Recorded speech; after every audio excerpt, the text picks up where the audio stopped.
আমার নবী যখন উহুদের মাঠে দান মুবারক শহীদ করে বাবা, নবী আমার গালটা চাইবা ধরে বলছিল, ওই জাতির কেমনে ভালো হতে পারে যেই জাতি তার নবীর দাঁতটার কপালটা ভেঙে দিল। তখন হযরতে মিকদাদ রাদিয়াল্লাহু তাআলা নবীর সামনে দাঁড়ায় চোখের পানি দিয়ে বুক ভাসাচ্ছিল আর বলছিল, নবী আপনি যদি এইভাবে কাঁদেন গো নবী, আমরা তো পাগল হয়ে যাব। আমার নবী বলে, মিকদাদ রে,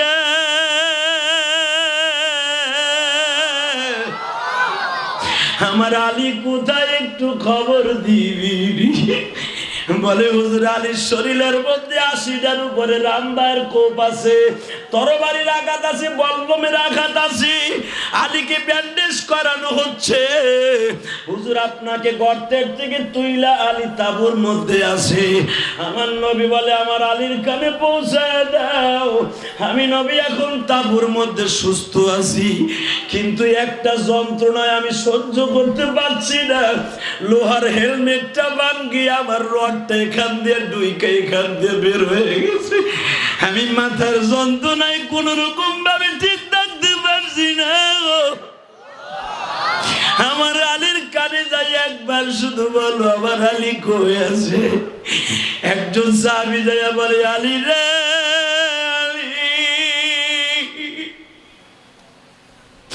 আমার নবী মাথার যন্ত্রণায় চোখটা বন্ধ।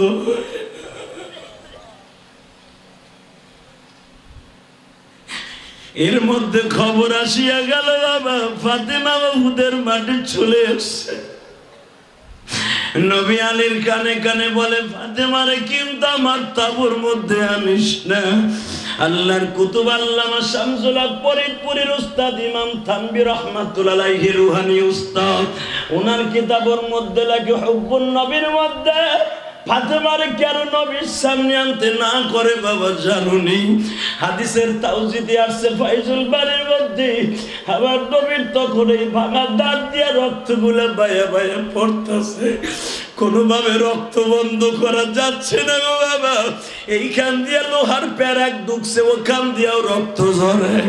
আমার নবী ভাবলেন, আমার ফাতেমা যদি বাবার এই দৃশ্য দেখে, দুনিয়ার কোন মেয়ে বাবার রক্ত দেখে সহ্য করতে পারে না।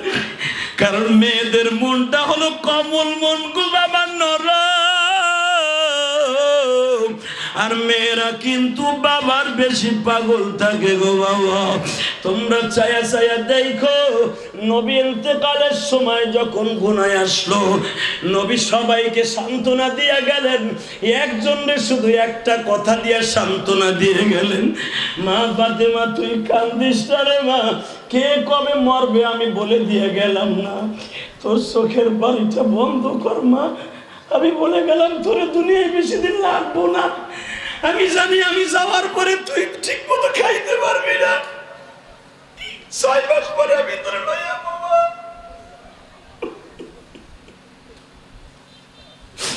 ফাতেমার মতো কম বয়সে হুজুরের কোনো মেয়ে মরে নাই।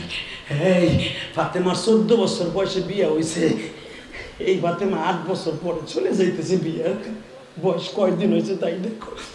ফাতেমা এতই ইমোশনাল হয়ে গেলেন, নবী বলতে বাধ্য, মা তুই কান্দিস না, আমি জানি আমি ইন্তেকালের পরে তুই সুস্থ থাকবি না, তোর মাথায় বেদনা হবে, মাথায় বেদনা হবে, আমি তোরে দুনিয়ায় বেশি দিন রাখবো না মা, আল্লাহর সাথে আমার কথা শেষ, তুই আমার বিরহ বেদনায় বাঁচবি না মা, 6 মাস পরে আমি তোরে লয়ে যাবো মা, তুই আর কান্দিস না।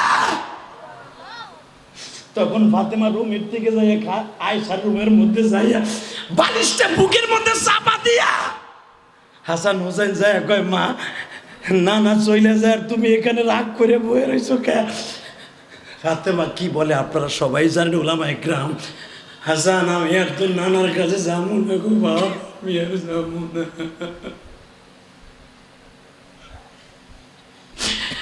আমি আর তোর বাবার তোর নানার কাছে যাবো না গো বাবা।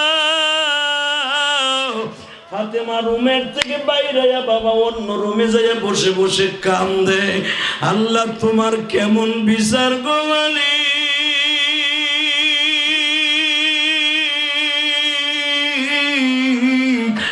মা মাত্র 12 বছর বয়সে মা হারাইলাম। আমার মা খাদিজা আমার নাবালেগ রাইখা বিদায় লয়ে গেল। মায়ের শোকটা শেষ হইতে না হইতে বাবারে লয়ে গেল। আমি কেমনে সহ্য করব? আমার বাবার কষ্টের কথা আমার মনে পড়ে যায় গো। দেখবেন অনেক মেয়ে বাবার কষ্টের কথাগুলো মনে করে করে কান্দে। এই যে আমার বাবার পানের খিলির বান্ডল, এই যে আমার বাবার বালিশ, এই যে আমার বাবার লুঙ্গি পাঞ্জাবি, এই কথাগুলো মনে করে মেয়েরাই শুধু কান্দে, ছেলেরা কিন্তু কাঁদে না গো বাবা। এটা কেন করে জানো? এটা ফাতেমার স্মৃতি গো বাবা। আমার বিশ্ব নবীর কলিজাল ফাতেমা তু বুযাতুম মিন্নি। ফাতেমাকে বিশ্ব নবী বলতেন আমার শরীরের একটা গোশতের টুকরা। আল ফাতিমাতু সাইয়্যিদাতু নিসাই আহলিল জান্নাহ। আমার ফাতেমা সমস্ত মহিলাদের জান্নাতের লিডারিনী। এমনি কইছে, হ্যাঁ এমনি কইছে, এমনি কইনি। আমার নবী ইশারা দিয়ে বললেন, আলী রে দেখতো আমার ফাতেমা কই, আমি একটু লাশবারের মতো দেখে যাই। আমি যদি সত্যিকার আপনার বাবার পাগল হন, আপনি নিজের এখন চেক দিয়ে রাখতে পারবেন না। আর যদি বাবার প্রেমিক না হয়ে থাকেন, আপনার এখন কাঁদানো সম্ভব না। কারণ কি জানেন? পৃথিবীতে একটা মাত্র দুইটা মাত্র দরদি আছে, কোনোদিন তোমারে আমারে কামাই করে খাওয়াইছে, কোনো অর্থের লোভে নয়। মা পায়খানা প্রস্রাবের খেতাটা ধুইছে, কোনোদিন কোনো অর্থের জন্য নয়।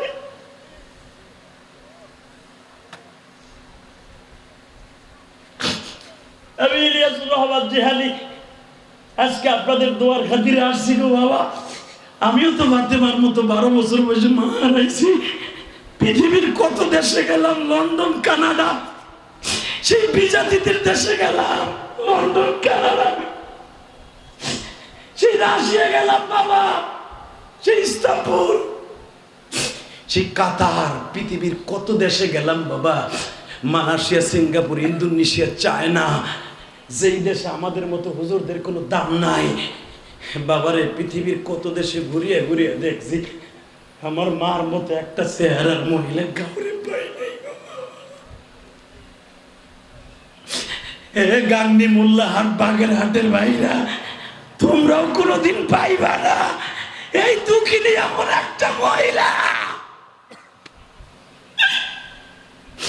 স্বামী যদি যৌবনকালে মারা যায়, ছেলে মেয়ে দুইটা বুকে নিয়ে তার যৌবনকে মাটি কইরা দেয়, বাপ কিন্তু পারে না। আমি কিন্তু 12 বছর বয়সে মা হারাইছি। আমি আমার জীবনের ছাত্র জীবন শেষ করে তোমাকে গাংনী মাদ্রাসায় আসছি। আমি যখন চাকরি পাই এই মাদ্রাসায় আসলাম গো বাবা। আমি এই মসজিদটা তখন তো এইরকম ছিল না বাবা। আমি মসজিদের বারান্দায় দাঁড়ায়া দাঁড়ায়া হাজাতের নামাজ পড়ি আর দোয়া করি।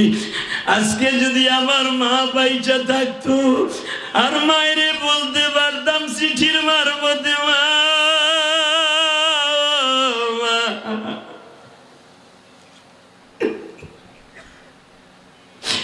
তোমার ইলিয়াস আজকে মাদ্রাসায় গাংনী চাকরি পাইছে। বাজান আমি কিন্তু মাগরিব থেকে ঈশা পর্যন্ত তোমাকে এই মাদ্রাসায় কাঁদছিলাম। ও বাবা, মনের দুঃখ কাউরে বুঝাইতে পারি নাই। তোমরা ছিলে সেদিন আমার পর। 1 বছর যাইবার পরে গাংনীর অধিকাংশ যুবকার বাবাজির আমার আপন হয়ে গেল গো বাবা। কিন্তু আপন যতই হোক, আমার জনম দুঃখিনী মারা ধরত কেউ দেয় নেই গো বাবা। এই ইলিয়াসুর রহমান জিহাদির বুকটা ফারিয়া দেখো, এর ভিতরে 3টা নাম স্পষ্ট পাইবা বাবা। 1 নম্বরে আমার আল্লাহর নাম, 2 নম্বরে আমার নবীর নাম, 3 নম্বরে খোদাই করা আমার মায়ের নাম। আমি আজকে যত বড়ই হই না কেন বাবা, আমার ইলম কালাম আমল কিছুই নাই, কিন্তু আমার ভিতরে একটা জিনিস আছে, মাহফিলের সভাপতিও কান্দে, সেক্রেটারিও কান্দে, আলেম ওলামা কান্দে গো বাবা। কেন কান্দে জানো রে? গতকালকে মাহফিল করছি বাঁশবাড়িয়া মাদ্রাসার পাশে, বড় বড় হুজুররা কান্দে আর দোয়া করে। ইলিয়াসুর রহমান জিহাদের ভিতরে এমন কি মাওলাই দিল গো, কথা বললে সবাই কাঁদে।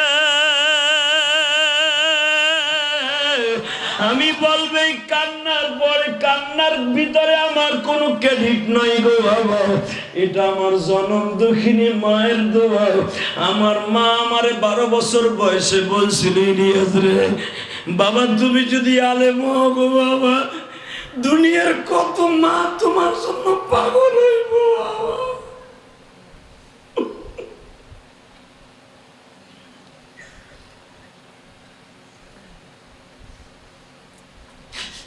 আমার মায়ের ভবিষ্যৎবাণী সব হয়েছে, আমার নবীর ভবিষ্যৎবাণী ফাতেমার হয়েছে যেমন, আমার মায়ের ভবিষ্যৎবাণী হয়েছে তেমন। নবী বলছিল, মা 6 মাসের মাথায় তোরে আমি লই আনব, তুই আর একটা ফোঁটাও পানি ফেলবি না, যদি পানি ফেলোস আমি কষ্ট পাবো। তোর বুকের চোখের পানি দেখে আমি নবী সহ্য করতে পারতেছি না রে মা, আমার যাইতে খুব কষ্ট হইব, তুই আমারে কষ্ট দিস না, তুই আর কান্দিস না। এই বাবার সামনে বসে কান্দন লাগবে বিদায় ফাতেমা আর কমে যে কান্দে। নবী যখন বললেন, আলীরে আমার ফাতেমারে শেষবারের মতো একটু দেখে। উলামা একদম জানেন আমার নবীর মৃত্যুর ইতিহাস দেখেন, ফাতেমা যখন নবীর সামনে আসে, আমার নবী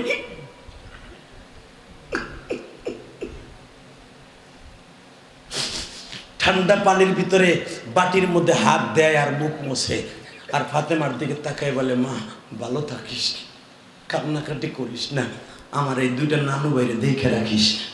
আর একটা কথা বলে যাই রে মা, আসসালাহ আসসালাহ, নামাজটা সবাইরে দাওয়াত দিস মহিলা গো মা। আনি রে, আয়সা রে, তোমার বাবা আবু বকর বলল, আমি ইন্তেকালের সময় লাস্ট কথাটা বলে গেছি, নামাজ নামাজ নামাজ নামাজ, আল্লাহু আকবার জোরে বলো, আল্লাহু আকবার জোরে বলো। আমার উম্মাত যেন নামাজটা না ছাড়ে, আমার উম্মাত জানি গুনাহ করব, ইল্লা মান তাবা ওয়া আমানা ওয়া আমিলা আমালান সালিহা ইউবাদদিলুল্লাহু সাইয়্যাতিহিম হাসানা ওয়া কানা আল্লাহু গফুরুর রহিমা। ও ফাতেমা, ও আলী, ও আয়েশা, এ যায়নাব, এদিকে আয়, সবাইরে বলে দে, হাসান তোমরাও বলে দিও, তারা যেন নামাজটা না ছাড়ে, গুনাহ হয়ে যাবে আমার উম্মতের। কখনো যেন ভুলে নামাজটা না ছাড়ে। নামাজ যদি তার অ্যাকাউন্টে থাকে, আল্লাহ টুকিটাকি গুনার দিকে তাকাবে না, আল্লাহ নামাজের খাতিরে সব গুনাহ মাফ করে দিবে। তা নামাজটা দরকার আছে না নাই? দরকার আছে না নাই? এবার আমার দিকে তাকাবেন আর কানবেন।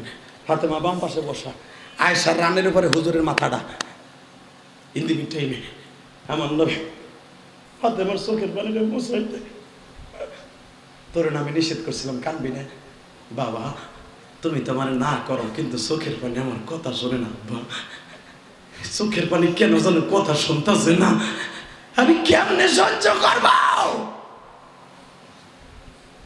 আমার বাবা কি ভুলে গেছে? হাদিসে দেখেন, আমার বাবা কি ভুলে গেছে ওই দিনের কথা? আমার বাবা যুদ্ধের মাঠে যাওয়ার আগে আমার কাছে বলে যাইতো, যুদ্ধের মাঠ থেকে আসার পরে আমার সাথে দেখা করে যাইতো। আমার বাবা কি ভুলে গেছে? আমার বাবা কি আমারে ভুলে যাবে? আমি এটা সহ্য করতে পারবো না আব্বা, তুমি এখনো আল্লাহ রেখো, তোমার আগে যেন আমি চলে যাই। আমার নবী বলে, না রে মা, ইদা জাআ আজালুহুম লা ইস্তাখিরুনা সাআতাও ওয়া লা ইস্তাকদিমুন, যার যখন সময় আসবে ভিসা পাসপোর্ট তার কাছে ওকে হবে, বিমান আইছে গেছে মা। আল্লাহু আকবার জোরে বলতে পারো না? আল্লাহু আকবার জোরে বলো। এই ফাতেমা, এই ফাতেমা নবীর সামনে আসলে নবী সহ্য করতে পারবে না, ফাতেমাও পারবে না, এটা জানে। আলীরে বলছে কানে কানে, আলীরে ওহুদের মাঠে ফাতেমা যেন আমার সামনে না আসে। বাজান রে, কে শোনে কার কথা? ফাতেমা সব বাধা ছিন্ন করে, আপনারা জানেন কিতাবুল মাগাজি, এ বাজান বুখারীতে আসছে কিতাবুল মাগাজি, সব বাধা ছিন্ন করে ফাতেমা যখন দৌড় দিয়ে গেছে, যায় দেখে বাবার এখান দিয়ে হেলমেটের রডটা ডুইকে এখান দিয়ে বাইরে রইছে। বাবার জামাটা রক্তে লাল, বাবার গলার মধ্যে বড় বড় মোটা মোটা চাদর পেঁচাইছে, চাদর সিপুর দিলে রক্ত ঝরতাছে। বাবার রক্ত কোন রকম ভাবে বন্ধ করা যাচ্ছে না। ও নবীর আশিক গুলো এবার একটা আওয়াজ দিও গো বাবা। যখন ফাতেমা দেখলেন বাবার শরীরটাও লাল, গলা চোয়ায়ে চোয়া রক্ত পড়ে, দাম পায়ে পায়ে রক্ত পড়ে, বাবা হাত দিয়ে মুছে একটা দৌড় দিয়ে আলীর বুকের সাথে মাথা ঠেকায় বলে, আমার বাবারে এইভাবে বেঈমানরা মারছে, তুমি তখন কইয়াছিলে।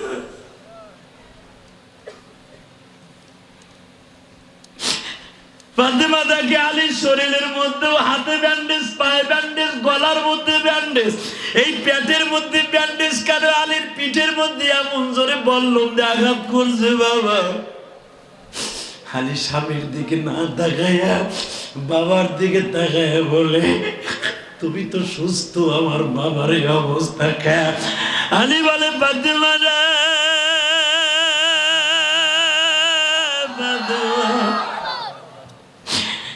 বাড়তি কথা না কয়া পারলে বাবার রক্ত তোমার বরকতি হাত দিয়ে বন্ধ করো না। উলামা একরাম জানেন বানানো কথা আমি বলি না। সাহাবীরা এত চেষ্টা করছে, রক্ত বন্ধ করতে পারে নাই। ফাতেমা কোতার থেকে বাবা চাটাই পোড়াইয়া অথবা খেজুরের বাগ্গাটা মিনিটের ভিতরে রক্ত বন্ধ হয়ে গেছে। ফাতেমা এইভাবে চাইপা ধরে বলে, ও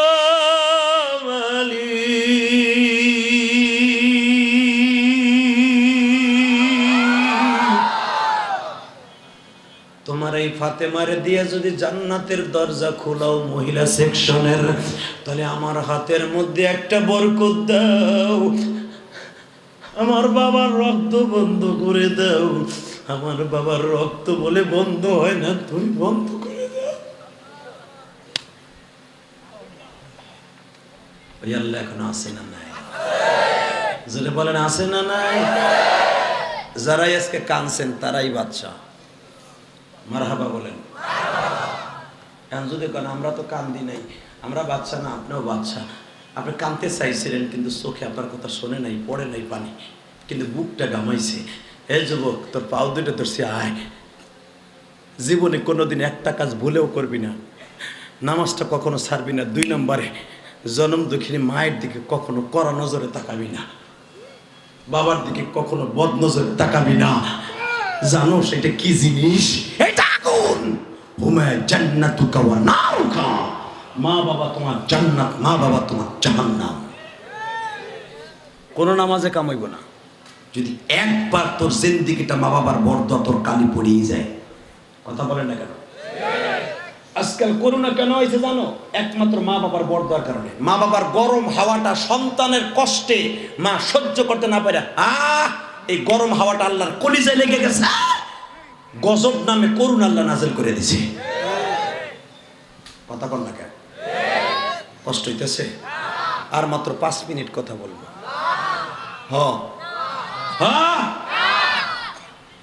তাহলে এবার আমার দিকে তাকাবেন, কোনো দিক তাকাবেন না। এ ভাই, এ তুমি কই যাও? পেশাব করতে যাচ্ছে, আর একজন দালালি শুরু করছে। আর বাবার মতো লোক বয়ে রয়েছে, পেশাব করতে যাইতেছে।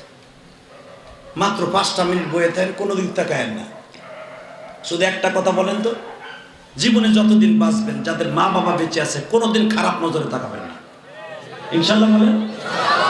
যাদের নাই আর তো পাইলেন না, শেষ। শুধু আমার দিকে তাকান।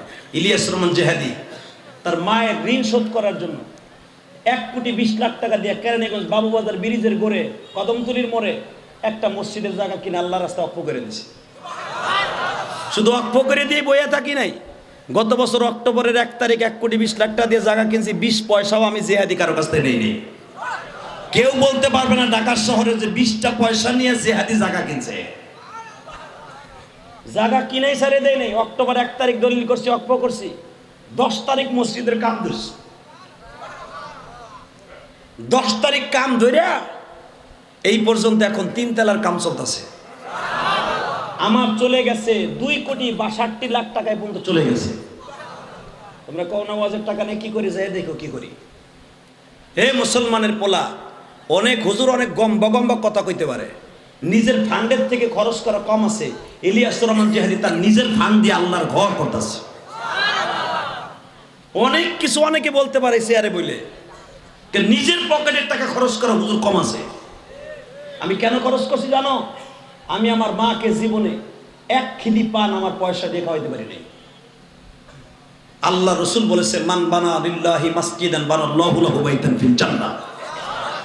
যারা মসজিদ বানায় দেবে আমি আল্লাহ তাদেরকে জান্নাতে ঘর বানায় দেব। মায়েরে খাওয়াইতে পারি না, আল্লাহ মায়ের জান্নাতে খাওয়াকে এই আশা নিয়ে জায়গা কিনছি, কোটি কোটি টাকা খরচ করতেছি। একমাত্র আমার মসজিদে আমি 5 কোটি টাকা বরাদ্দ করছি। 3 তলার কাজ চলতেছে, 5 তলা পর্যন্ত ইনশাল্লাহ হবে। কারো কাছ থেকে 1 বস্তা সিমেন্টও চাবো না, একটা টাকাও চাবো না। যদি কেউ ইচ্ছা করে দেয় আলহামদুলিল্লাহ, আল্লাহু আকবার বলতে পারেন না? গতকালকে বাসবাড়ির চেয়ারম্যান কানতে কানতে বলে, জিহাদি সাহেব আপনি যদি কোটি কোটি টাকা মান নামে খরচ করতে পারেন, এই মিডিয়ার লোক হাতে জিজ্ঞেস করে দেন, আমি কেন পারবো না আমার মায়ের নামে, আপনার মায়ের মসজিদে আমি কিছু না দিতে। 1000 টাকার একটা নোট দিয়ে কান্দে। কত ইজি বাইক চালায়, তারাও গতকালকে হাজার হাজার টাকা দিতে জিহাদি। এটা আমার চেহারা দেখে না, এটা আমার চেহারা দেখে না। কারণ কি জানো? যদি কারো অন্তরে আল্লাহর দিক তাকায়, কারো কাছে মানুষের কাছে না চায়, ওই যে আগের বক্তা কয়ে গেছে, মানুষের কাছে না চায়, যদি তার কাছে চায়, মানুষকে তার উপর আল্লাহ চাপায় দেয়। কথা বলেন না কেন? শুধু আমার দিকে তাকান, এই জমিনের মালিক আল্লাহ, রেজেকের মালিক আল্লাহ। ওই আল্লাহই বলেছে, যদি আমাকে ডাক দিতে চাও একমাত্র নামাজের দ্বারা আর বিশ্ব নবীর প্রেম দিয়ে ডাক দিও। জোরে কোন আল্লাহু আকবার, আল্লাহু আকবার জোরে বলা। তখন নবীর বয়স 4 দিন। কয় দিন? সবাই কন আরো জোরে। রহমতের নবী আমার, বুক ভরা ব্যথা। 4 দিন বয়স, পুরা মক্কার মহিলারা নবীরে দেখতে আইছে। এর ভিতরে আমার নবীর বিবি মা খাদিজাও দেখতে আইছে।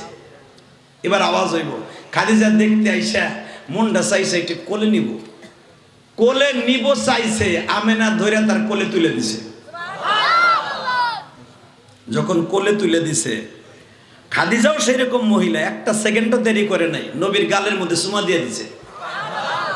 যেদিন থেকে আমার নবী গালের মধ্যে মা খাদিজা চুমা দিছে, তখন খাদিজার জীবনের প্রথম বিয়া হইব। প্রথম খাদিজার 3টা বিয়া হওয়ার পরে 4র্থ নাম্বার বিয়া হলো আমার নবীর সাথে। ওই ঘরে বাচ্চাও হয়েছে, খাদিজার সেই ঘরে বাচ্চাও হয়েছে। এই বাচ্চা অবস্থায় নবী খাদিজার সাথে বিয়ে হয়েছে। আবার কেউ বলেন বাচ্চা মারাও গেছে। এই মুসলমানের পোলা, এই 40 বছরে একটা মহিলা, তখন খাদিজার বয়স 17, নবীর বয়স 4 দিন। নবীরে দেখতে আইসা কোলে নিয়ে চুমা দিয়া খাদিজা দাঁড়ায় দাঁড়ায় কান্দে। মহিলারা দেখে কিন্তু একদিন হাসছে। ওয়ামা আরসালনাকা ইল্লা রাহমাতাল লিল আলামিন।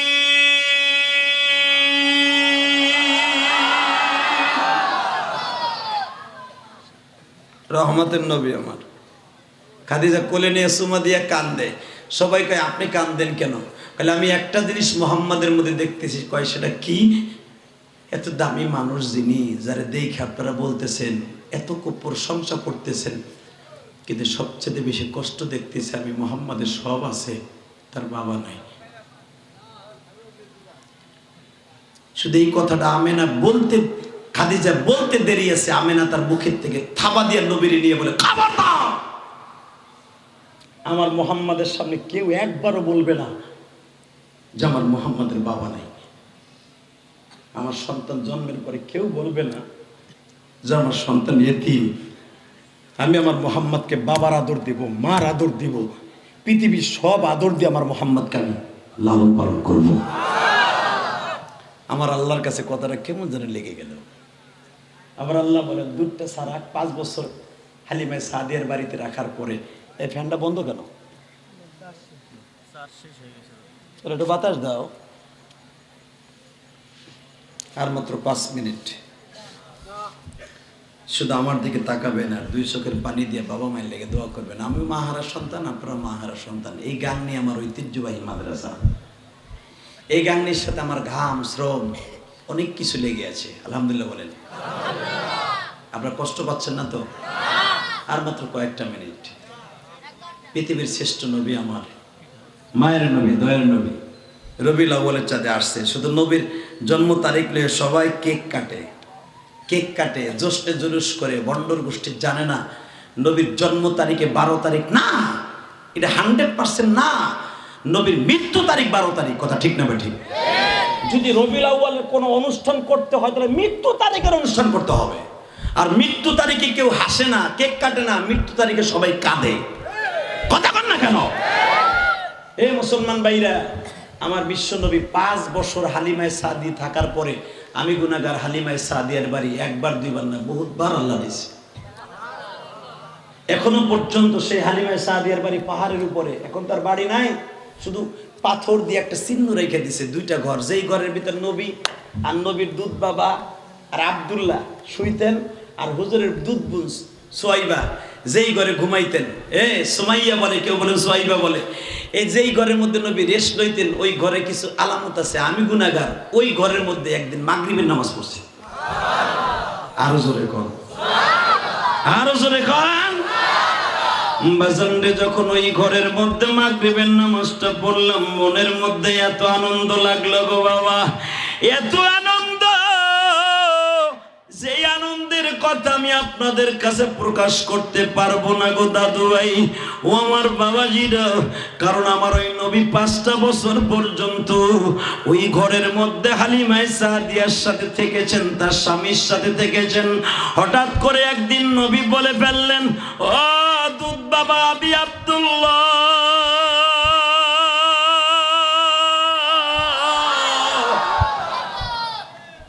একটা কথার উত্তর দেন তো, আপনারা খালি আমার মারে আমারে দেখাইতে নিয়ে যান, বছরে 2 বছরে 5 বছরের ভিতরে আপনারা আমাকে 10 বার নিয়ে গেছেন দেখাইতে, কিন্তু যতবারই যাই আমার আব্বারে পাই না। আপনি একটা সত্য কথা কোন তো, আমার আব্বা আছে না নাই? হুজুরের দুধ বাদা আবি আব্দুল্লাহ বললেন, মোহাম্মদ রে, তোমার বাবা আছে না মারা গেছে? আমরা এটা বলতে চাই না, এটা তোমার মায়ের কাছ থেকে শুনে নিও। বাবা জান, এই মাদ্রাসায় কিন্তু অনেক এতিম ছেলে আছে, আপনি জানেন। আমার 2টা ছেলে খেদমত করছে, পিছনে দাও, 2টা ছেলে খেদমত করছে। কে কে জানো? ওরা চলে গেছে। একটা ছেলের শুনলাম মা নাই, ওর নাম কি জানো? আশি। আর একটা ছেলে আমার খেদমত করছে, ওর বাবা নাই। 2টা ছেলে, 2জন নাই। যেই ছেলেটার আব্বা নাই, ওই ছেলেটা তার মারে নিয়ে আসছে জানালার পাশে। আমি যেই জানালার পাশে শুয়েছিলাম, ওর মারে নিয়ে আসছে। ওর মায়ের বড় আশা যে উনি আমার সাথে 2টা কথা বলবে, তার ছেলের জন্য দোয়া চাইব। বিশ্বাস করেন, মহিলাটা কান্না ভরা কণ্ঠ দিয়া, ওই ছেলেটার মা আমারে বলে, হুজুর আমার এই ছেলের বাবা নাই, ওর জন্য দোয়া করি। আবার ছেলেটাকে যেন আল্লাহ হকখানি আলেম বানায়। কত সাহস পাইলে আজকের মাহফিলের প্রধান বক্তার সাথে মা হৃদয় জোড়া কষ্ট নিংড়ানো সন্তানের জন্য দোয়া চায়। তখন মনে পড়ে গেছে আমার মায়ের কথা, আমার মা বেঁচে থাকলে তো এরকম হুজুরদের কাছে দোয়া চাইতো। ওটা ঠিক না ঠিক? পৃথিবীতে কোন সন্তান মায়ের হক আদায় করতে পারবে না, যেটা আমার নবী নিজে বলেছে। আল্লাহু আকবার জোরে বলতে পারো না? আমার নবী নিজে বলেছে, দুধ বাবার কাছে আমি আব্দুল্লাহর কাছে, অর্থাৎ আব্দুল্লাহর বাবা হুজুরের দুধ ভাইয়ের নাম হলো আব্দুল্লাহ। আমি আব্দুল্লাহর জিজ্ঞেস করে, আমি আব্দুল্লাহ আব্বা একটা কথা বলেন তো, যতবার যাই খালি মায়েরে দেখি, বছরে 2 বার যাই, 2 বারই খালি মায়েরে দেখি, আব্বারে দেখি না। আমি আব্দুল্লাহকে নিষেধ করা হয়েছিল, তার দাদা নিষেধ করছিল, আমার নাতির বাবা নাই তুমি বলবা না। আল্লাহু আকবার জোরে বলো মুসলমানের বলা।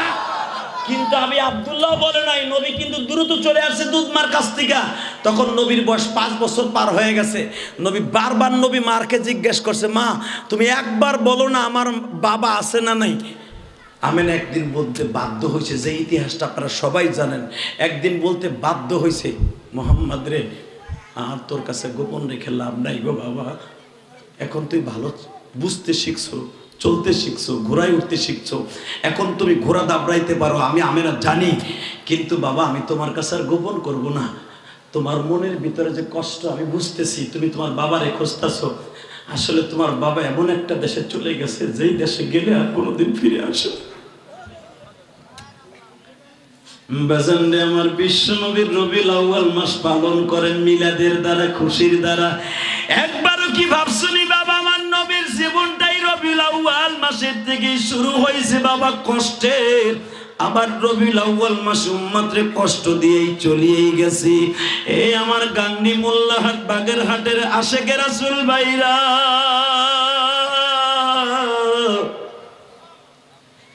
নবী আমার 6 বছর পর্যন্ত বাবার কথা মনে করে কাঁদে। বন্ধুদের সাথে খেলা করতে যায়, বন্ধুদের সাথে খেলা করতে যায়, অংশগ্রহণ করে না। কি জানো, নবী কাবার দরজার দিকে তাকাইয়া ভাবে আর চিন্তা করে, মালিক রে, আমার বাবাও তো বেঁচে থাকলে এই বাক্কা শহরের বাচ্চাদের মতো ঘাড়ে করে আমার নিয়ে তওয়াব করত। আমার বাবা নাই গো, আমার বাবা কতটুকু লম্বা ছিল গো, যদি একবার জানতে পারতাম। এই চিন্তা ভাবনা করে আজকে আমি না রে মাজা টাঙ্গা দিয়া ধরিয়া বুকের মধ্যে মাথাটা ঠেকাইয়া বারবার বলে, আম্মা আম্মা গো, একবার তুমি বলো না আমার বাবার কবরটা কোন দেশে গো? আমার বাবাকে এই বাক্কা শহরে কবর না, কোথাও কবর না।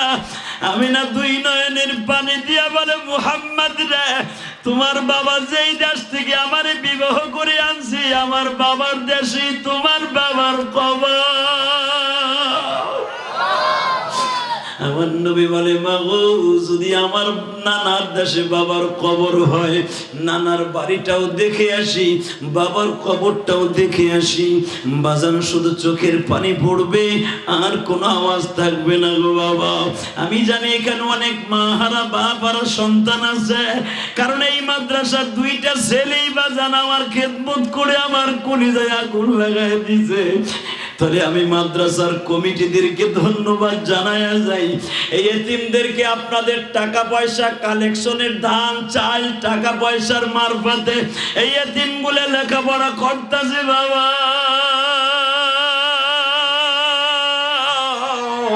এই গাংনী গ্রামের কমিটিদের জন্য গোল্ডেন চান্স আমি বলে দিয়ে গেলাম।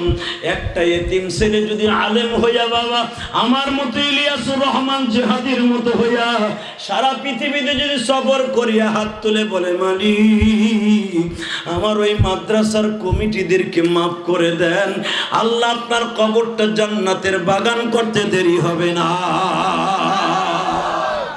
তাহলে এতিমদেরকে যারা খাওয়াইতেছেন লজিন কর। আরে আমি তো এই গাংনী 2 বাড়িতে লজিন ছিলাম, আলহামদুলিল্লাহ বলতে পারেন না? আজকে শুনছি আমার লজিনওয়ালা গত বছর আইসে শুনছিলাম, মিস্ত্রি কি জানি নাম, সিদ্দিক মিস্ত্রি।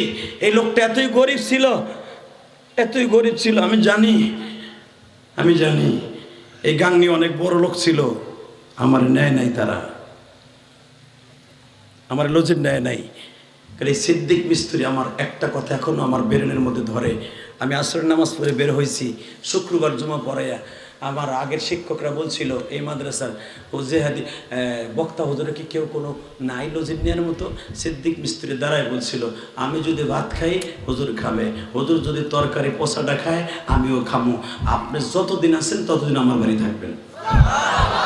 সিদ্দিক মিস্ত্রি আজকে নাই। ইলিয়াসুর রহমান জিহাদিকে এত দামি দামি খাবার আজকে মাহফিলে দেয়, কত জায়গায় গেলে কত বাবা কত পদের গোশত দেয়, কত দামি দামি খাবার দেয়, খাই না। কিন্তু সিদ্দিক মিস্ত্রি বাড়িতে যখন খাইতাম ওই যে স্বাদ, ওই স্বাদ আজকে মাহফিলে কোথাও পাই না। কারণ তার কষ্টের টাকার ইনকাম করা পয়সা ইলিয়াসুর রহমান জিহাদি এই মাদ্রাসায় চাকরি করে গেছে। পৃথিবীর যে প্রান্তেই যাই মনে পড়ে যায় সিদ্দিক মিস্ত্রির সেই ইতিহাস। কারণ আমার জীবনের প্রথম মাদ্রাসা এইটা, এখানে যত সুখ দুঃখ ঘটছে সব সারা জীবন আমার মনে থাকবে। কথা বলেন না কেন? আমি শুধু একটা কথাই বলবো, সিদ্দিক মিস্ত্রি আমার কিছু দিয়ে যায় নাই, তবে একটা জিনিস দিয়ে গেছে, উনি আমাকে লজিন রাইখা আল্লাহর কাছে একটাই দরখাস্ত করি, ওনার কবরটা জান্নাতের টুকরো বানায় দাও। আরো জোরে বলতে পারেন না? আর একটা বাড়িতে আমি লজিন ছিলাম, ওই বাড়ির মহিলাটা আমাকে অনেক ভালোবাসছে। আজকে ওয়াজে আসার আগে আমার দেখা করে আসছে, মনে পড়ে গেছে এই নিয়েও তো আমার কত কষ্ট করে খাওয়াইছিল। বাবা জান, তাহলে তালবে ইলমকে খাওয়াইলে লাভ না লস? জোরে কন, আরো জোরে। এই এতিম ছেলেগুলোর আপনি খাওয়াবেন, পড়াবেন, টাকা দিবেন। আরে টাকা পয়সা আপনি যেটা বানাইছেন ওই একটাও মানুষ বানান নাই, অমানুষ বানাইছেন। আপনার পোলা স্কুল কলেজ সবাই পড়লে তারা অমানুষ হয় না, কিছু কিছু স্কুল কলেজে পড়ে জানোয়ার হয়ে যায়। কথা কও না কেন? এমন স্কুল কলেজের পোলা বানাচ্ছে সারা বছরের ভিতরে 8 মাস খাড়ায় মুতে। আসে না নাই? ওই এমন প্যান কিনে যেই প্যান পড়িয়া বৈশা মোতার সিস্টেম নাই। ঠিক কইছি না বেটে কইছি? আপনার খারাপ লাগতেছে? আর মাত্র 3টা মিনিট আমার দিকে তাকাবেন আর মনে মনে ভাববেন পোলাটা এই মাদ্রাসায় দিছি অথবা এই মাদ্রাসায় দান করতেছি, মনে লস হইতেছে না। আপনার পোলা মানুষ হয় নাই, কিন্তু পরের পোলাটারে মানুষ করতেছেন আপনি। আমি ইলিয়াসুর রহমান জিহাদি বলে গেলাম, এই যে সিদ্দিক মিস্ত্রির লেগে আমার বাড়ি কই, আমার বাপকে, আমার কোন জায়গা বাড়ি, কোন জায়গা কি, সিদ্দিক মিস্ত্রি জানতো না। আমি তার বাসায় খাইছি বিদায় আমি ইলিয়াসুর রহমান জিহাদি কাবা ঘর দইরাও দোয়া করছি। তাহলে হে আমার খাওয়াই লাভ করছে না লস করছে?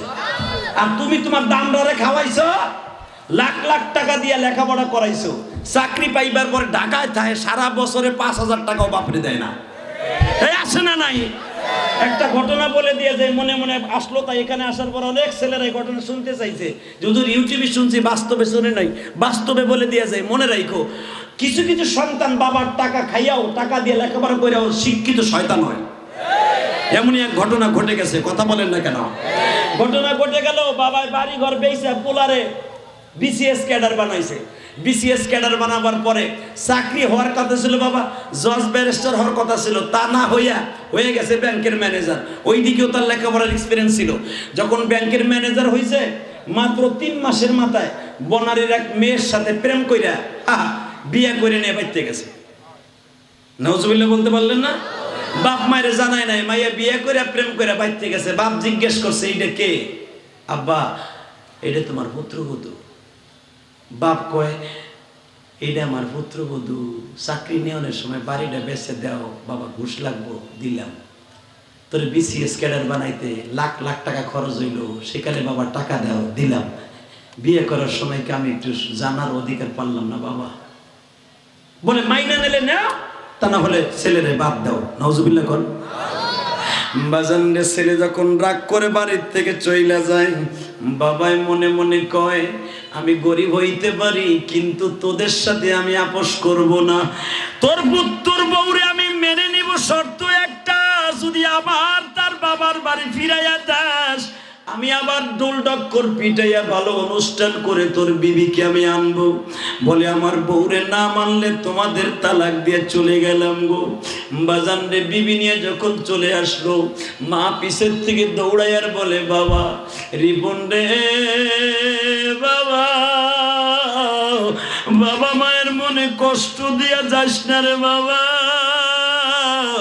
আলেমদের মুখে শুনছি, বাবা মায়ের অন্তরে কষ্ট দিলে আমার নবীর কলিজায় আগুন লাইগা যায়। আমার নবী সহ্য করতে পারে না গো বাবা। বাজান রে, ছেলেরে তোর আলেম বানান নাই, আল্লাহ খোদা কি বুঝবে গো বাবা।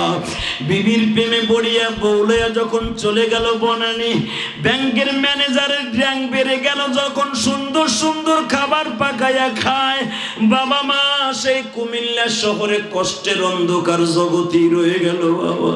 হঠাৎ করে মা বাবার একটু বুঝাইয়া শুনাইয়া বলে, ছেলে যতই অন্যায় করুক না কেন, তুমি যদি পারো ছেলেটারে এক নজর দেখে আসো। মা বাবা ছেলেরে দেখতে আসছে বাবা। মা বাবা ছেলেরে দেখতে আসলে ছেলে বাবা মায়ের সাথে কথা কয় না। মায়ের বুকের মধ্যে এত ব্যথা,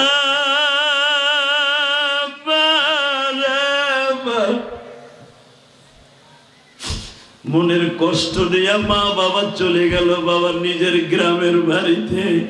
হে যুবক, তোর কপালে আমি জুতার বাড়ি বাড়ি। ওই শিক্ষার চাইরানার কোনো মূল্য নাই, যে শিক্ষার ভিতরে মা বাবার খেদমত নাই। কথা কও না কেন? এই যে গত 2 সপ্তাহ আগে ফেসবুকে একটা জিনিস ভাইরাল হয়েছে, দেখছো নি? একজন জজ সাহেব তার মায়ের গাড়ির থেকে নামাইয়া ফেলাই রেখে গেছে। দেন নাই? মিথ্যা কথা কইছি? এত শিক্ষিত জানোয়ার, কথা কও না কেন? আজও পর্যন্ত শোনো নাই কোন আলেম তার মা বাবার রাস্তার মাঝে বেলাই দিছে।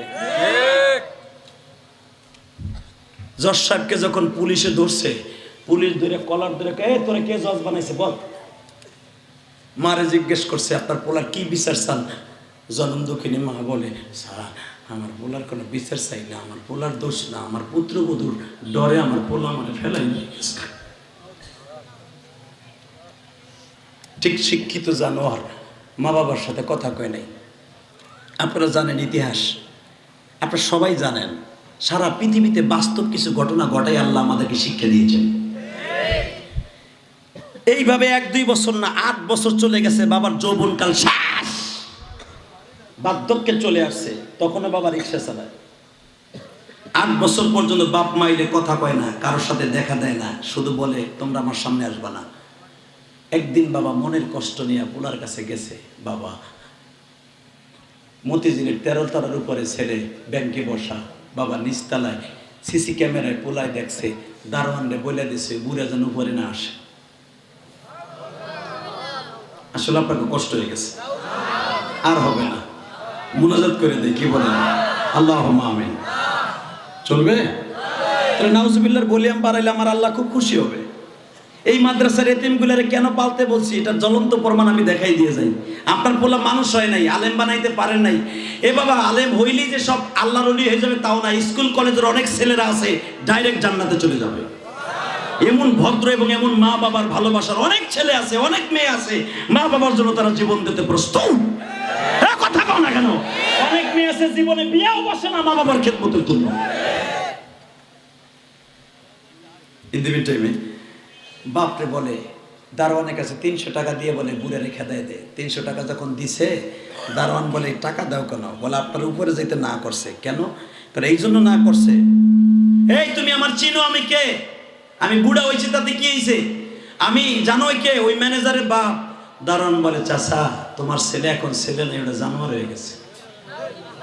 তোমার ছেলে বেতন পায় 25,000, আমি বেতন পাই হুদা 2500। এর ভিতরে 500 টাকা আমার ঘর ভাড়া খাওন দাওন মাসে খরচ করি, আর 2000 টাকা আমার মা বাবার লেগে পাঠিয়ে দিই। এই 300 টাকা দিছে বসের অর্ডার, তুমি আমার মা বাপ না, তোমার আমি অপমান করলে আমার গুণ হইব না। তোমার পোলা আমার টেলিফোনে কইছে যাও গা গানু। বাবাই 300 টাকা দারোয়ানের হাতে দিয়া এইভাবে ফেরত দিয়া বলে তুমি সারালে বইল, এই 300 টাকা লাগবে না, আমি এখনো রিক্সার প্যাডেল মারতে পারি। যাও যাও যাও বেটা, তোর সাররে বলে দিস আমি আর তার কাছে আসবো না, বলে দিস। বাজার নে বাপ 3-4 দিন রয়েছে, রিক্সা চালাইয়া পয়সা কামায়, ক্ষুধা লাগলে একটা পামরুটি খায়, একটা কলা খায়। কারণ বাইতে গেলে মা জিগাইব পোলায় কি দিছে, তাহলে যদি মার জন্য কিছু না নিয়ে যাই আর মা কষ্ট পাইব। এই জন্য টাউনে বাবা 2-3 দিন রিক্সা চালাইয়া কিছু পয়সা কামাইয়া কিছু লইয়া মার কাছে গেছে। মায় জিজ্ঞেস করে আমার পোলা কথা কইছে, কই হ কথা কইছে। টাকা দিছে, হ দিছে। কই আমার পোলার টাকা দেখো তো। বাবা রিক্সা চালকের টাকাটা কিন্তু গামে ভিজা থাকে, তাই না বাবা? কয়েকদিনের পুরান টাকা তো আর ব্যাংকের টাকা তো নতুন, ওই মহিলারা বুঝে। কে তোমাদের পুরান টাকা? হ্যাঁ বেটা, কি হয়েছে তোর মাইকের? পুরান টাকা কে? তুমি সত্য কথা কত। মনে হয় আমার রিপন তোমার সাথে কথা কয় নাই। বাবাই রাত্রে কয় কথা কইস না, এটা আমার কপাল। তোর পোলা আমার সাথে দেখা তো দূরের কথা, দারোয়ান দিয়ে ধাক্কায় বাইর করে দিছে। বাইর করে দিছি। 300 টাকা দিছিল, ফেরত দিয়ে আসছি। আমি এগুলো রিক্সা চালাইয়া কামাইছি।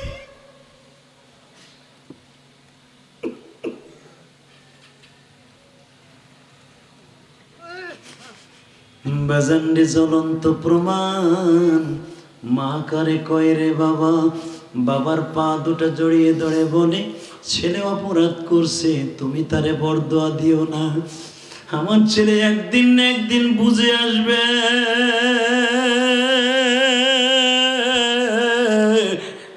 আমার জাদুরে তুমি বরদোয়া দিও না।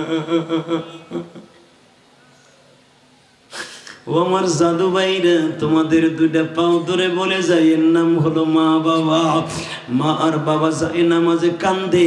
হঠাৎ করে 8 বছর বাবা এইভাবে হয়ে গেছে, আস্তে আস্তে করে কষ্ট জমানো, ব্যথা। বাবা অসুস্থ, মা অসুস্থ, মাঝে মাঝে মন চাইলে টাকা দেয়, নাহলে দেয় না। ঈদের সময় কাপড় দিলে মন চাইলে দেয়, নাহলে দেয় না।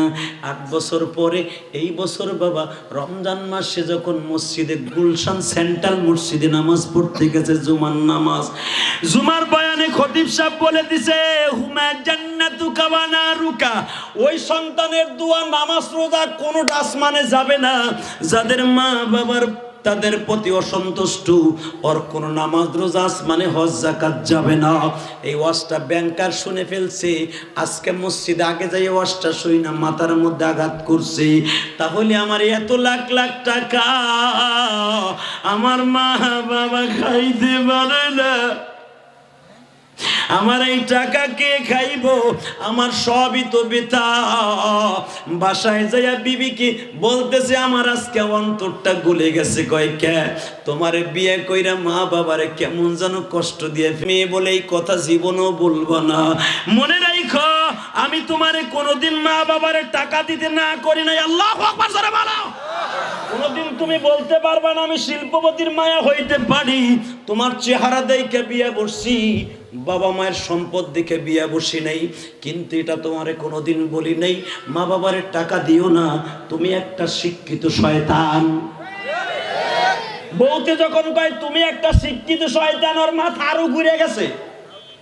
যেই বললে মা বাপরে এইভাবে পর করে দিছি বলে ফেলছে, তাহলে আগামী বৃহস্পতিবার কয়েকদিনের ছুটি নিয়ে মা বাবারে দেখতে যাব। ও যুবক ভাইরা, সবাই জানো ঘটনা। ঢাকার থেকে কিছু মার্কেটিং করে টাকা পয়সা সাথে নিয়ে, কিছু ইফতারি টাকা পয়সা নিয়ে যখন সায়েদাবাদ থেকে গাড়িতে উঠছি, তদনীন্তনকালে বাজানরে দাউদকান্দি ফেরিঘাট ছিল, এখন তো ব্রিজ হয়ে গেছে। যখন মাল সামান নিয়ে বাসের সিটে বসছে, ইন দি মিন টাইমে ফেরিঘাটে এমন জাম লাগছে, কুমিল্লা শহরে যাইতে বাবা, কুমিল্লা দক্ষিণে যাইতে রাত 12:30 বাজছে। 12:30 বাজার পরে রমজান মাস, শীতের মৌসুম, মাঘ মাসে শীতের মধ্যে কোনো মানুষ বাজারে নাই। এই গাংনি বাজারে বাজান এখন এই যুগে কিন্তু রাত 12টা-1টা পর্যন্ত মানুষ থাকে, ঠিক না বেটি? কিন্তু আজ থেকে 20 বছর আগে স্যার কোনো মানুষ 12টার সময় পাইতেন না। হ্যাঁ, কথা বল না কেন? সর্বহারার ভয় ছিল, ছিল না? ছিল না? এই যে ওই পার জানি কি বলে, বসুন্ধরী তলা, কত সর্বহারা চাইনিজ কুড়াল নিয়ে ঘুরছে। চাইনিজ কুড়ালের ডরে, সর্বহারার ডরে এই সমস্ত মানুষ ঘরের তো বাইরে নেই। হ্যাঁ, কথা কর না কেন? এখন তো আলহামদুলিল্লাহ কোনো কিছু নাই। মাননীয় প্রধানমন্ত্রীর জামানায় আলহামদুলিল্লাহ একদিক দিয়ে খুশি হয়েছি আমরা টাউনে। আগে আমি তো টাউন এই গাংনের থেকে যাওয়ার পরে তাই ঢাকায় প্রায় 20 বছরের কাছাকাছি হয়ে গেল টাউনে। বাবা অনেক শান্তিতে আছি।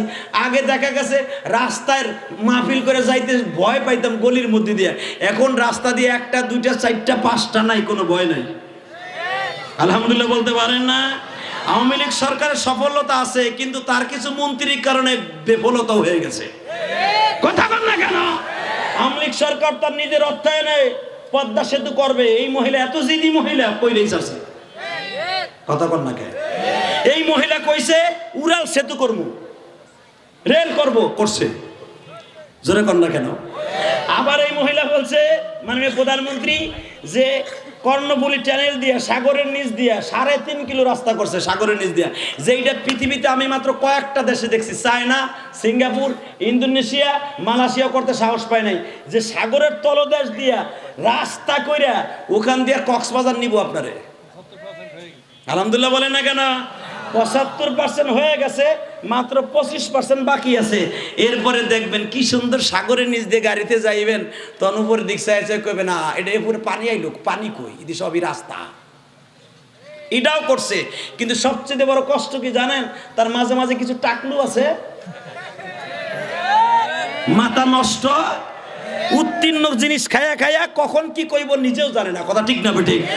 মানে প্রধানমন্ত্রীকে এই কুলে দিয়ে আপনি খুশি করতে পারবেন না। উনি নামাজি মহিলা, উনি অনেক ভালোবাসে আল্লাহকে। উনি ওনার বক্তব্যে সংসদে দাঁড়াইয়া, পৃথিবীর কোনো আজও পর্যন্ত প্রধানমন্ত্রী সংসদে দাঁড়াইয়া প্রশ্নের উত্তর দেয় নাই যে আপনি কি করেন ফজরের উঠে। উনি বলছে আমি ফজরে উঠাই যায় নামাজ খুঁজি, যায় নামাজ খুঁজে। এই কথাটা কে বলতে পারে? আপনি আওয়ামী লীগ করেন আর বিএনপি করেন, জামাত করেন, আমার দেহের বিষয়, আমি কোনো দল করি না। উনি বলেছে আমি যায় নামাজ খুঁজি, নামাজ পড়ি, কোরআন তেলাওয়াত করি, পরে নিজে এক কাপ চা বানায় খাই, এরপরে যা মনে চাই তাই করি। তাই প্রথম তার কাছে কি বলছে? আমি যায় নামাজ খুঁজি ফজর উঠা। তাহলে বোঝা গেল সে আল্লাহ রসুলকে ভালোবাসে। কিন্তু তার সামনে আপনি ইসলামের বিরুদ্ধে কথা কইবেন, এটা শয়তান ছাড়া কোনো মুসলমান মেনে নেবে না। কথা বলো না কেন? মনে রাখতে হবে বাংলাদেশে উন্নত হয়েছে, সাথে সাথে কিছু কিছু এই সমস্ত লোকের কারণে বদনামও হচ্ছে। আল্লাহ চাহে তো ইনশাল্লাহ বাংলাদেশে এগুলো পরিষ্কার হয়ে যাবে। আল্লাহু আকবার জোরে বলেন তো দেখি, আল্লাহু আকবার জোরে বলো মুসলমানের পোলা। তাহলে শিক্ষিত জানোয়ারের মধ্যে কিছু জানোয়ার আছে না নাই? যেরকম এই রিপন এক জানোয়ার। উনি মনে মনে ভাবতেছে রাত 12:30 বাজে, এই কুমিল্লা সদর দক্ষিণে কোনো মানুষ নাই, কোনো গাড়ি ঘোড়া নাই, জামু কেমনে? ইন্দিমিন টাইমে মনে মনে চিন্তা করে যে কোথায় গেলে একটা গাড়ি পাবো। রাত্রে তো বাড়িতেও যাওয়ার দরকার, 12:30টার সময় চোর ডাকাইতের ডর, এত কিছু কোন দিকে যাবো? হঠাৎ করে দেখে একজন লাডি লয়ে দাঁড়ায় রয়েছে। জিজ্ঞেস করে চাচা এটা কথা জিজ্ঞেস করি কি এখানে কি কোনো রিক্সা মিক্সা পাওয়া যাবো না? আপনি কি পাগল হয়েছেন নি মিয়া? এই রাত 12:30টার সময় কোনো রিক্সা পাওয়া যাবে? প্রশ্ন ওঠে না। চাচা বাড়িতে যাওয়ার দরকার, একটু গাড়িটা ভাও করে দাও, তোমার দরকার কিছু টাকা দিমনে। বলে শোনেন, আপনি যখন এত কাকুতি মিনতি করে বলতেছেন, একটা কথা শোনেন, রাগ করেন না। এখান থেকে আপনি সামনে অ্যাডভান্স হন, ওখানে যাইবার পরে আমার জানা মতে একটা লোক সারাদিনে গাড়ি চালায় না, সে রাত্রেই শুধু গাড়ি চালায়। এই লোকটা ছাড়া এই বাজারে কোনো রিক্সাওয়ালারে পাইবেন না। আপনি যাই দেখেন সে আসছে কিনা। তবে কয়েকদিন ধরে তার সাথে আমার দেখা হয় না, মনে হয় লোকটা অসুস্থ। বাজান রে হাতের মধ্যে ব্যাগটা লয়ে কিছুদিন অগ্রসর হয়েছে, তাকায় দেখে আর কেউ না, একটা লোক পুরা মাথাটা মাফলার দিয়ে ঘেরা, বাজান রে একটা সানটুপি পরিধান করা, কালো ফ্রেমের মধ্যে বিশাল বড় পাওয়ারের একটা চশমা পরিধান করা। ও বাজার, দুই পায়ের মধ্যে বাবা মোটা মোটা মোজা লাগানো। লোকটা রিক্সার উপরে কাইত হয়ে পড়ে আছে। আস্তে যাইয়া ব্যাংকার জিজ্ঞেস করছে, চাচা যাইবানি? যা চাইবা তাই পাইবা। বৃদ্ধা লোকটা মাথাটা উঠাই দেখে দুনিয়ার চেহারা বাবা কোনোদিন পরিবর্তন করা যেতে পারে, কিন্তু বাবা কণ্ঠ কোনোদিন পরিবর্তন করা যায় না। যখন বলছে চাচা যাইবানি, কণ্ঠটা পরিচিত মনে হয়। স্যার কোথায় যাইবেন? অমক গ্রামে যাব। চাচাই মনে মনে ভাবে ওই গ্রামের বাড়িটা তো আমার। চশমার ফাঁক দিয়ে তাকায় দেখে এই তো আর কেউ না, যেই স্যার রে এত অনেক বছর আগে কোলে করে প্রাইমারি স্কুলে দিয়ে আসছিলাম। স্যার আমি যাব, কত টাকা ভাড়া নিবা? প্রতিদিনই তো স্যার টাকার জন্যই রমজান মাসে রিক্সা চালাই। স্যার আজকে কোনো টাকা চাই না, শুধু উঠে বসেন। রিক্সায় বসাইয়া যখন প্যাডেল মারতেছে, 30 বছর আগের ইতিহাস মনে পড়ে গেছে। এই স্যারের মানুষ করতে যাইয়া বুকের তাজা রক্তগুলো ডাইলে দিছি। আজকে স্যারের রিক্সায় বসিয়া কত কথা কয়, বাবা মনের মধ্যে কষ্ট জায়গা গেছে। রিক্সা দিয়া যখন প্যাডেল মারতে মারতে কিছু দূর গেছে, বুকের মধ্যে টেনশন করতে করতে বাবা বুকের মধ্যে ব্যথা চাইপে গেছে। রিক্সার থেকে নামিয়া স্যারের দিকে ঘাটটা কাত করে গেলে, স্যার আমি আর রিক্সা চালাইবার মতো ক্ষমতা আমার নাই। স্যার রিক্সায় বসিয়ে হাতটা বাড়াইছে, থাপ্পুর মারবে। বুড়া পারস না তাই ভাড়ার জন্য লইছস খেয়ে। বলে স্যার আবারে থাপ্পুর বাড়বেন, মনে করো দুঃখ নাই গো স্যার। আপনি না বারবার বলতেছেন মুখটা একটু খোলো, তোমার কথা ভালো করে স্পষ্ট বোঝা যায় না। স্যার আপনার সাথে দুইটা কথা বলবো, শুধু আপনার কাছে যদি একটা লাইট থাকে একবার তাকান। বাবা লাইটটা মারার সাথে টান দিয়া মুখটা পরিষ্কার করে বলে, দেখেন তো স্যার আমারে চিনেন? এ শিক্ষিত ভাইরা,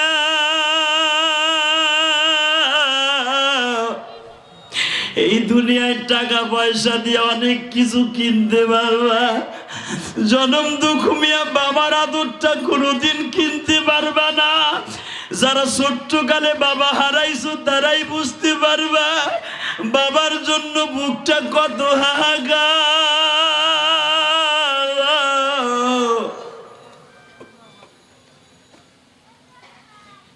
যেই ছাত্র দুইটা আমার খেদমত করলো, ওদের কাছে জিজ্ঞেস করতে পারো ওদের মনে কত কষ্ট গো বাবা। যখন বলে দেখেন তো স্যার আমারে চিনেন নেই, একটা লাভ দিয়ে বাবার বুকের মধ্যে পড়িয়া বলে, বাবা বাবা, এই কুমিল্লা শহরে সবাই ঘুমায় আর তুমি রিক্সা চালাও। বাবাই বলে, ও সাহেব, রিক্সা চালাবো না, কোথায় যাব? আজকে ইফতারিটাও করে রিক্সা নিয়ে বের হয়েছি। যুবক, তোর পাও দুটা ধরছি, আমি জানি না তোর বাবা নাই তোর মা নাই। বলে, স্যার আজকেও ইফতারিটা করছি, তোমার মা আর আমি এক মুঠ শুকনা মুড়ি দিয়ে আর কলের পানি দিয়া সেহরি যে খাবো এমন জিনিস ঘরে নাই।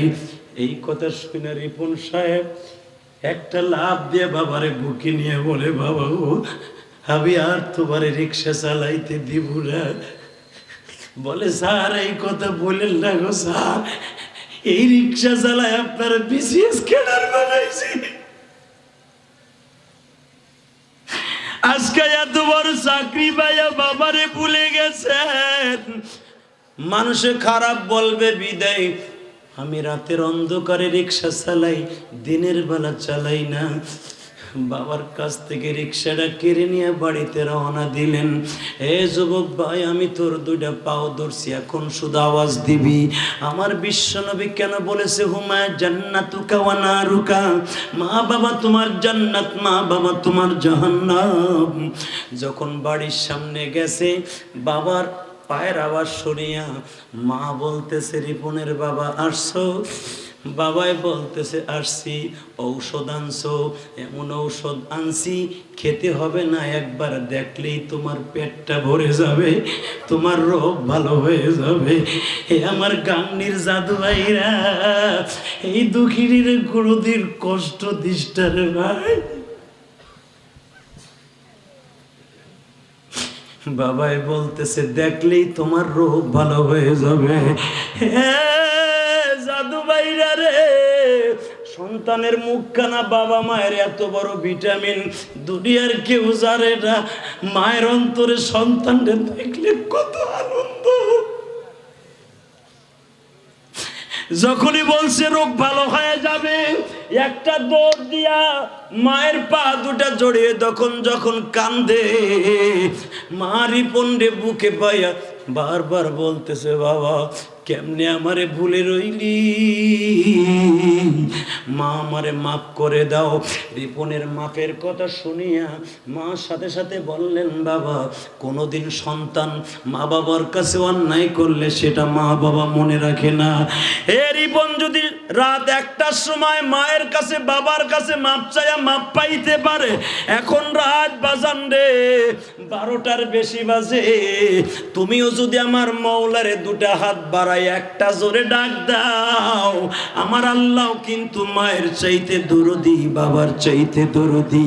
একটা আওয়াজ দিয়ে আল্লাহকে জোরে একটা ডাক দাও তো, জোরে একটা ডাক দাও তো, দাও জোরে ডাক দাও, ডাক দাও, আল্লাহকে জোরে একটা ডাক দিয়ে দেখায় দাও, আল্লাহ তোমার অনেক ভালোবাসি। আল্লাহ তোমার পাগলগুলি মার কাছে মাপ চাইলে মাপ পায়, তোমারে ডাক দিয়া মাপ চায়, এদের জীবনের সব গুনাহ মাফ কইরা দাও। জোরে কর আল্লাহুম্মা আমিন। আল্লাহু আকবার। জোরে বলো মুসলমানের পর আল্লাহু আকবার জোরে বলো। শুধু আমি একটা জিনিস বলতে চাই, যুবক, জান্নাতে কি যাইতে চাও? জোরে কর, জান্নাতে যাইতে চাও? যদি জান্নাতে যাইতে চাও, তুমি আমার সাথে বন্ধুত্ব করতে চাও, সারা জীবন গাংনীকে আমার মনে থাকবে, সারা জীবন গাংনীর মা বোনদের কথা মনে থাকবে, সারা জীবন বিশেষ করে যেই যুবকদেরকে আজ থেকে, কারণ গাংনীর থেকে গেছি 2003 সালে, প্রায় 20 বছর হয়ে গেল না? কথা বলেন না কেন? প্রায় 20 বছর হয়ে গেল। কত যুবকরে দেখছি মুসলমানেও দেয় না, হেরা দেখি বিয়া বুয়া করে পান পুন খাইয়া আমার সাথে বেশি বুড়ো হয়ে গেছে গা। হ্যাঁ, কথা কন না কেন? মুসলমানের গুলা, আমার ছাত্র যারা আমার কাছে বসে দেয়, ওর দাড়ি পাইকে উলা হয়ে গেছে গা, আর আমার তো দাড়ি একটাও পাকে নাই। আলহামদুলিল্লাহ বলতে পারেন না?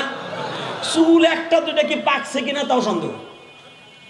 সবকিছুর মালিককে আজকে আমার এই গাংনি যারা আমার কাছে পড়ছে, হ্যাঁ গো, মাথার চুল আর দাড়ি দেখে আমি অবাক হয়ে গেছি, পাইকা মাইকা অস্থির। হে মুসলমানের পোলা, কেন বলছি? যদি জান্নাতে যাইতে চাও, ইলিয়াস রহমান জিহাদির বন্ধু বানাইতে চাও, আমি আর জীবনে আসি বা না আসি, কিন্তু একটা ওয়াদা আমার সাথে দিতে হবে, 5 ওয়াক্ত নামাজ ঠিক মতো কে কে পড়বে দেখে আল্লাহকে হাত তুলে দেখাও তো। নারায়ে তাকবীর! আল্লাহ হাতগুলো কবুল করো, জোরে করো আমিন। নামান হাত। 2 নাম্বার, আমার সাথে একটা ওয়াদা দিতে হবে, এই মাহারা সন্তান, এই 1.5-2 ঘন্টা আলোচনা করার পিছনে একটা সফলতা এখন আমি পাবো যদি আপনি আমার কথাটা রাখেন। আমি যদি আল্লাহ আমারে মাফ করে, আর মাফ করার সিস্টেম একটা গাড়ি বানায় হেলাইছি। আল্লাহ পাক বলছেন হাদিসে কুদসি, যে ব্যক্তি মসজিদ বানাই দেবে, আমি আল্লাহ তাকে জান্নাতে ঘর বানাই দেবো।